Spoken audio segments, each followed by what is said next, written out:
हे बघा इकडं आपली आहे छोटावाली सीताफळी.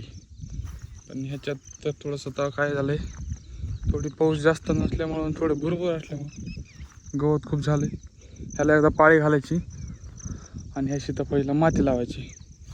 यात वापसा तर नाही होता आजचे दिवस चांगला खळखळ. माती लावायला चांगलं हे पाहिजे, वापसा पाहिजे, तेव्हा ती माती व्यवस्थित लागते, नाहीतर मग लागत नाही. हे बघा इकडं बघा, ह्या बागला आता जवळपास 4 वर्ष होत आले. ह्या वर्षी ह्याला बरंच म्हणजे थोडंफार पीक येईन वाटतंय.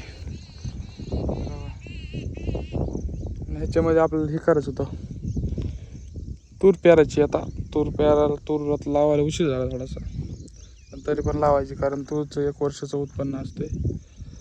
आणि इकडं बघा पूर्ण हिरवं झालं आता जवळपास. आणि थोडंसं इकडं अशी सीताफळी थोडा भाव कमी आहे, त्याच्यामुळं आपण 50% तिकडे पण. आणि आता ह्या वर्षी थोडंसं भाव राहीन वाटतंय, कारण बरेचसे सीताफळीचे बाग तुटून गेले आहेत, त्याच्यामुळे ह्या वर्षी भाव बरा राहीन. त्याच्यामुळे हे आता या सीताफळी थोडंसं जपायला लागेल. हे गावरान झाड दिसतं थोडं, म्हणजे गावरान नाही.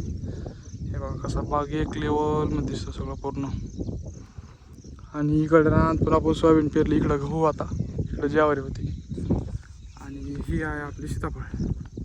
आणि इकडं पण आता आपण दरवर्षी ह्या शेतामध्ये तूर करत होतो आपण या शेतामध्ये, शेतामध्ये यावर्षी सोयाबीन पेरली. आणि हे आपले आंब्याची पण कटिंग केली होती, थोडी टेम्पररी केली, जास्त झाड नाही, कमीच येतं, 10च होते फक्त. इकडं 10, तिकडं 10, 20. आणि इकडं बघा, इकडं पण मस्त उगली सोयाबीन. हे बघा कशी सोयाबीन उगली बहारीमध्ये. आणि इकडं आपली सीताफळ. आता थोडंसं फवारे चालू होते. ह्याला सीताफळ आपलं काय म्हणते, त्याला सोयाबीन पेरल्यानंतर त्याच्या मागं डायरेक्ट फवारा मारला तन्नाशी ट्रॅक्टरनंच. यावर डायरेक्ट मारायची गरज नाही पडली. गेल्या वर्षी आपण ह्याने मारला होता, हाताने मारला होता म्हणजे डायरेक्ट. आणि ह्या वर्षी डायरेक्ट ट्रॅक्टरला अटॅच आला होता पूर्ण. तर ह्याच्यात तर काय आज वापसा खाणं वाटत नाही, पाऊस चांगल्यापैकी दिसतोय.